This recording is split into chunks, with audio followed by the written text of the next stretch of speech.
ಈ ಹೋರಾಟಕ್ಕೆ ಬಲ ತುಂಬತಕ್ಕಂತ ಇಡೀ ಕರ್ನಾಟಕದ ರೈತ, ನಾನು ಬರೀ ಬುರ್ಲಾಪುರ ರೈತರು ಅನ್ನೋದಿಲ್ಲ. ನಿಮ್ಮನ್ನ ನೋಡಿ ಬಾಗಲಕೋಟದವ್ರು ಎದ್ರು, ಬಾಗಲಕೋಟದವ್ರು ನೋಡಿ ಬಿಜಾಪುರದವ್ರು ಎದ್ರು, ಬಿಜಾಪುರದವ್ರು ನೋಡಿ ಗುಲ್ಬರ್ಗಾದವ್ರು ಎದ್ರು, ಗುಲ್ಬರ್ಗಾ ನೋಡಿ ಬೀದರ್ದವ್ರು ಎದ್ರು. ಮುಂದೆ ಬಾರ್ಡರೇ ಮುಗೀತ್ ನಮ್ದಲ್ಲಿ. ನಾವು ಅಲ್ಲಿಗೆ ಮುಗಿತತ್ತೆ ತಿಳಿದಿದ್ವಿ. ಹಿಂಗ್ ಶುರು ಆಯ್ತು. ಯಾದಗಿರಿ, ರಾಯಚೂರ, ಮೈಸೂರ, ಮಂಡ್ಯ, ಹಾಸನ, ಚಾಮರಾಜನಗರ ಉಳಿದಿತ್ತು, ಅದನ್ನು ಬಂದದ. ಇವತ್ತು ಯಾವ ಮೂಲೆಯಲ್ಲಿ ಕೂಡ ಬೆಳಗಾವಿ ಶುರು ಆಗಿದ್ದು ಇಡೀ ರಾಜ್ಯವ್ಯಾಪಿ ಹೋರಾಟಗಾರರು ತನು ಮನ ಧನದಿಂದ ನಿಮಗ್ ಸಹಾಯ ಮಾಡಿದ್ದಾರೆ. ಅವ್ರಿಗೆ ನಾನು ಎಷ್ಟೇ ಕೃತಜ್ಞತೆ ಹೇಳಿದ್ರೆ ಕಡಿಮೆ. ನಾನು ಅದೇ ಅಂತಿದ್ದೆ, ಚುನ್ನಪ್ಪಣ್ಣ ಊಟ ಕಡಿಮೆ ಆದ್ಮೇಲೆ ತಾನೇ ಬಿಡ್ತಾನೆ ಬಿಡು ಅಂತಿದ್ದೆ. ಆದ್ರೆ ಆ ಊಟದ ಅನ್ನದ ಪಾತ್ರೆ ಕಡಿಮೆ ಆಗಲಿಲ್ಲ. ನಿಮಗೆ ಎಲ್ಲೆಲ್ಲಿಯೋ ಲಕ್ಷಗಟ್ಟಲೆ ರೊಟ್ಟಿ ಬಂದು, ಅನ್ನ ಬಂತು, ಸಾರು ಬಂತು, ಊಟ ಬಂತು. ಇದು ನಿಜವಾದ ರೈತರ ಹೋರಾಟ ಅಂದ್ರೆ ಅದು ತಪ್ಪಾಗಿರ್ತಿಲ್ಲ. ಇಂಥ ಹೋರಾಟ ಈ ರಾಜ್ಯದಲ್ಲಿ ನನ್ನ ಅಧಿಕಾರದ ಅವಧಿಯಲ್ಲಿ ನೋಡಿದ್ದು ಇದೇ ಮೊದಲು, ಇದೇ ಕೊನೆ ಆಗ್ಬಾರ್ದು.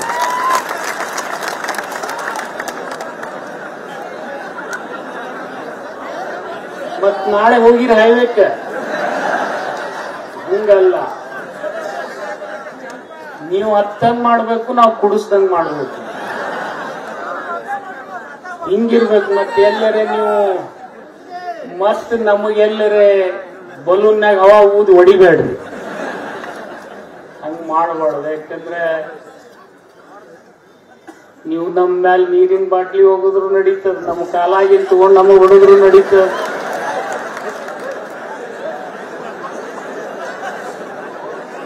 ನಾವು ಯಾವುದೂ ಕೆಟ್ಟ ಅನಿಸ್ಕೊಳ್ಳೋದಿಲ್ಲ.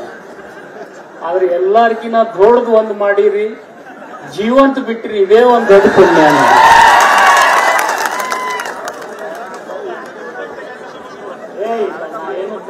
ಏನು ತೆಗೆದು ಈ ಹೋರಾಟನಾಗ ನಾನು ಹೇಳದ್ಮೇಲೆ ಒಬ್ಬೊಬ್ರು ಹಣೆ ಬಾರ್ನಾಗ ಬರ್ತ್ಡೇ ಬರ್ದಿರ್ತದ, ಒಬ್ಬೊಬ್ರು ಬರ್ತ್ಡೇ ಬರ್ದಿರ್ತ,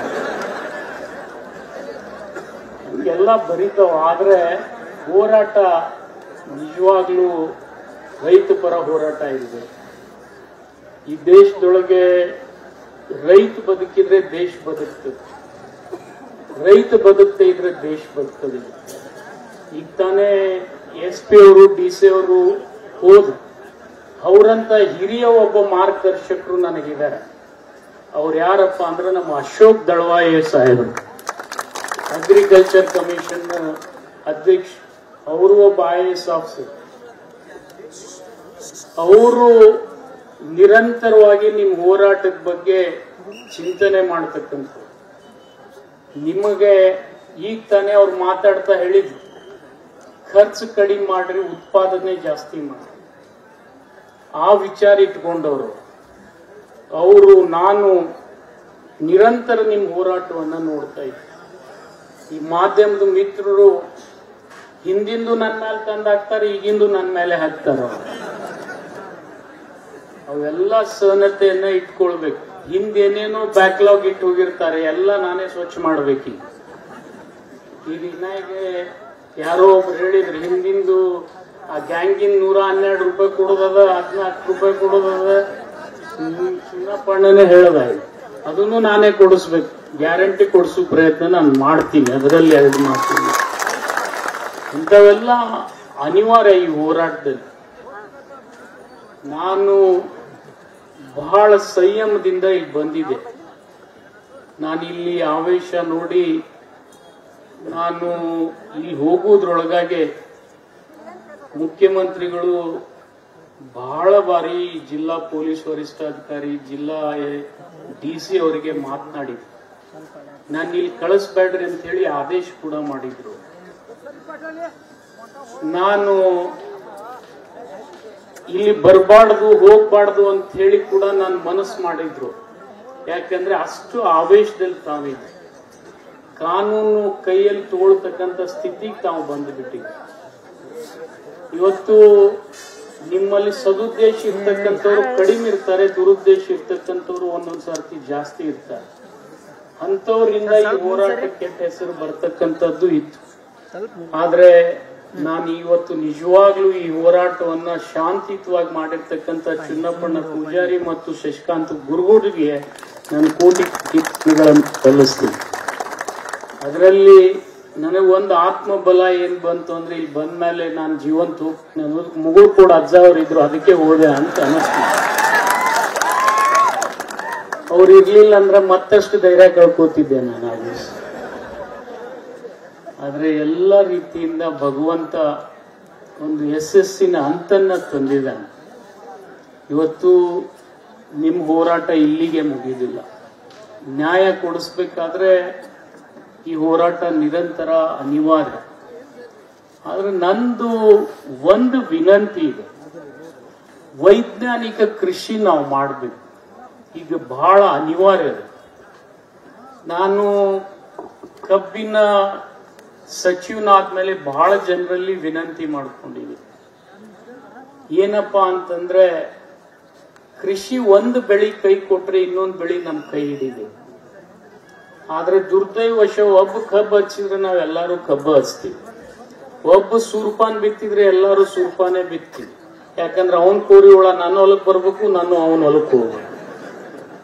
ಒಬ್ಬ ತೊಗರಿ ಬಿತ್ತಿದ್ರೆ ಎಲ್ಲರೂ ತೊಗರಿನೇ ಬಿತ್ತೀವಿ, ಒಬ್ಬ ದ್ರಾಕ್ಷಿ ಹಚ್ಚಿದ್ರೆ ಎಲ್ಲರೂ ದ್ರಾಕ್ಷಿನೇ ಹಚ್ತೀವಿ, ಒಬ್ಬ ದಾಳಂಬ್ರಿ ಹಚ್ಚಿದ್ರೆ ಎಲ್ಲರೂ ದಾಳಂಬ್ರಿನೇ ಹಚ್ತೀವಿ. ಈ ಕಾಲ್ ಬದಲಾಗಿದೆ. ನಿಮಗ್ ಬೆಳಿತಕ್ಕಂತ ಅನೇಕ ಅವಕಾಶಗಳಿವೆ. ಒಂದು ಬೆಳಿ ಕೊಯ್ ಕೊಟ್ರೆ ಇನ್ನೊಂದು ಬೆಳೆಯನ್ನ ನಾವು ಬೆಳಿಬೇಕು. ಆದ್ರೆ ಕಬ್ಬು ಬೆಳಿಬೇಡ ಅಂತ ಹೇಳಂಗಿಲ್ಲ. ಇನ್ನೂ 10 ವರ್ಷ ಬೆಳಿರಿ, 11ನೇ ವರ್ಷ ನಿಲ್ಲಿಸ್ರಿ, ಇದು ಮುಗಿತದ ಕತಿ ಇದ್ರದ್ದು. ಇದನ್ನ ತಲೆಯಾಗಿ ಇಟ್ಕೋರಿ. ಯಾಕಂತಂದ್ರೆ ಇನ್ನೊಂದು 10 ವರ್ಷ ಯಾಕೆ ನಿಮಗ ಬೆಳಿ ಅಂತ ನಾನು ಹೇಳ್ತೀನಿ ಅಂದ್ರೆ, ಈಗ ಕಬ್ಬಿನ ವಿವಿಧ ಉತ್ಪನ್ನಗಳಿಗೆ ಒಂದ್ ಸ್ವಲ್ಪ ಬೆಲೆ ಬರ್ತಾ ಇದೆ. ಆ ಉತ್ಪನ್ನಗಳ ಮೇಲೆ ಕಾರ್ಖಾನೆ ಇನ್ನೂ ಒಂದು 10 ವರ್ಷ ನಡೀತಾವ ಅನ್ನುವಂತ ಆತ್ಮವಿಶ್ವಾಸ ನನಗೆ. ಮತ್ ಕಾರ್ಖಾನೆ ಮಾಲಕರಿಗೆ ಗೊತ್ತದ 10 ವರ್ಷ ಆದ್ಮೇಲೆ ನಮ್ಮ ಹಣೆ ಬಾರನು ಹದಗೆಡ್ತದ ಅನ್ನೋದು. ಯಾಕಂದ್ರೆ ಎಲ್ಲಾ ಚುನ್ನಪ್ಪಣ್ಣನಂತವ್ರು ಶಾಣೆ ರೂಟ್ ಬಿಟ್ರಂದ್ರೆ ಅವ್ರ ಕಾರ್ಖಾನೆ ಲಘುನೆ ಮುಚ್ಚೋದು ಗ್ಯಾರಂಟಿ. ಅವ್ರು ಯಾವ ತೀರ್ಮಾನಕ್ಕೆ ಬಂದಿದ್ರಿ ಈ ಸರ್ತಿ ಅಂದ್ರೆ ಕಾರ್ಖಾನೆನೇ ಮುಚ್ಚಿಬಿಡ್ಬೇಕು. ನಾವು ಮುಸ್ತಿನತ್ತೆ ನಮಗ ಅಂಜಿಕೆ ಹಾಕ್ಯಾರ 2 ದಿವಸ. ನಾವು ಅವ್ರಿಗೂ ವಿನಂತಿ ಮಾಡಿ, ನಿಮ್ಮದು ತಪ್ಪಿಲ್ಲ, ಅವ್ರದ್ದು ತಪ್ಪಿಲ್ಲ. ನಾವು 1-4 ದುಡ್ಡು ಗಳಿಸಿದ್ರೆ ಎಲ್ಲ ನಾನೇ ತಿಂದ್ರೆ ನಾವು ಹೇಳ್ತೀವಿ, ಏನಾರೆ ಎಮ್ಮೆ ಆಕಳ ಹಿಂಡಬೇಕಾದ್ರೆ ಕರ ಬಿಡ್ಬೇಕೇ ಆಗ್ತದೆ. ಕರ ಬಿಟ್ರೆ ಒಟ್ಟು ಮಲಿ ಅದೇ ಕುಡಿತಂದ್ರೆ ಮುಂದೆ ಹಿಂಡುದೇನಾಗುತ್ತೆ. ಆದ್ರೆ ಕೆಲವು ಕರುಗಳು ಒಂದ ಮಲಿ ಕುಡಂಗಿಲ್ಲ, 4 ಕುಡಿದು ಓಡೋಗ್ಬಿಡ್ತಾವ. ಹಂಗಾಗಿ ಕೆಲವು ಕಾರ್ಖಾನೆಗಳು ಸ್ವರ್ಗಿದ ಮೇಲೆ ಇವ್ರು ಹುಟ್ಟ್ಯಾರ. ಮೊದಲು ಯಾವ ಸರ್ಕಾರಿ ಕಾರ್ಖಾನೆ ಬಿಟ್ಟು ಪ್ರೈವೇಟ್ ಕಾರ್ಖಾನೆಗಳು ಇರ್ಲಿಲ್ಲ. ಆದ್ರೆ ದುರ್ದೈವ ಏನಾಗ್ಯದ, ನಮ್ಮಂತವ್ರು ಚೇರ್ಮನ್ ಆಗಿ ಹೋಗಿ ಬರೇ ಒಂದಿಟ್ಟು ತೊರಿ ಬಿಡಿಸ್ಕೊಂಬ ಅಂದ್ರೆ ಕೆಚ್ಚಲನೆ ಕೊಯ್ಕೊಂಬಂದಿವಿ ನಾವು.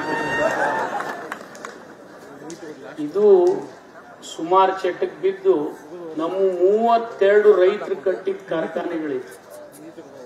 ಇವತ್ತು ಬರೇ 12 ಉಳಿದವ ನಮ್ಮ. ಇದು ಪರಿಸ್ಥಿತಿ, ಅದಕ್ಕೆ ಹಿಂಗ್ ಬಂದದ. ರೈತರು ಕಟ್ಟಿದ ಕಾರ್ಖಾನೆ ರೈತರೇ ಮಾಲಕರಾಗಿ ನಡೆಸಿದ್ರೆ ಯಾವುದೇ ಅನಾಹುತ ಆಗೋದಿಲ್ಲ.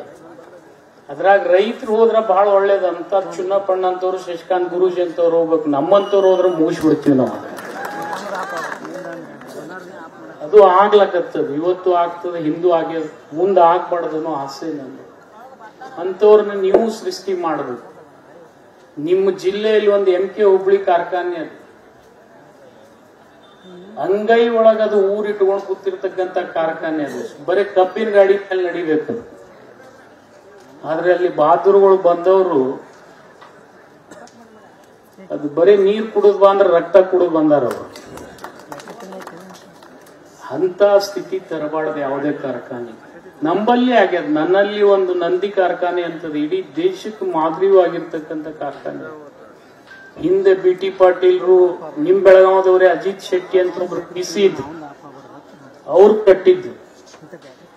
ಆದ್ರೆ ದುರ್ದೈವಶ ಇವತ್ತು ಅದು ಅವನತಿ ಹಾದಿಗೆ ಬಂದದ್ದು. ಒಂದು ಕಾಲದಲ್ಲಿ ದೇಶಕ್ಕೆ 2ನೇ ನಂಬರ್ ಕಾರ್ಖಾನೆ, ಇವತ್ತು ಅದರ ಸ್ಥಿತಿ ಕೂಡ ಹಂಗೆ ಎನ್ಕೆ ಹುಬ್ಳಿಯಲ್ಲಿ. ಆದರೂ ಕೂಡ ಅದು ಬದುಕಲಿ ಅಂತ ಹೇಳಿ ನಾನು ಕಳೆದ 3 ವರ್ಷದಿಂದ DCC ಬ್ಯಾಂಕ್ನಿಂದ ಸಾಲ ಕೊಟ್ಟು ಬದುಕಿಸ್ತಾ ಇದ್ದೀನಿ. ಇಂದಿಲ್ಲ ನಾಳೆ ಆ ಸಾಲದಿಂದ ಮುಕ್ತ ಆಗ್ತಾರೆ, ಅದು ಮತ್ತೆ ರೈತರ ಕಾರ್ಖಾನೆಯಾಗಿ ಉಳಿತದೆ ಅನ್ನತಕ್ಕಂಥ ಆತ್ಮವಿಶ್ವಾಸ ನನಗಿದೆ. ನಿರ್ಭೀತ, ನಿಷ್ಪಕ್ಷಪಾತ, ವಿಶ್ವಾಸಾರ್ಹ ಸುದ್ದಿಗಳಿಗೆ ಹೆಸರಾಗಿರುವ ನ್ಯೂಸ್ 18 ಕನ್ನಡ ಈಗ ಆಪ್ನಲ್ಲೂ ಲಭ್ಯವಿದೆ. ದಯವಿಟ್ಟು ಇಲ್ಲಿರುವ QR ಕೋಡ್ನ ಸ್ಕ್ಯಾನ್ ಮಾಡಿಕೊಂಡು ಆಪ್ ಡೌನ್ಲೋಡ್ ಮಾಡೋದಕ್ಕೆ ಮರಿಬೇಡಿ. ನಿಮ್ಮ ಬೆಂಬಲ ಹೀಗೆ ಸದಾ ನಮ್ಮೊಂದಿಗಿರಲಿ. ಧನ್ಯವಾದ.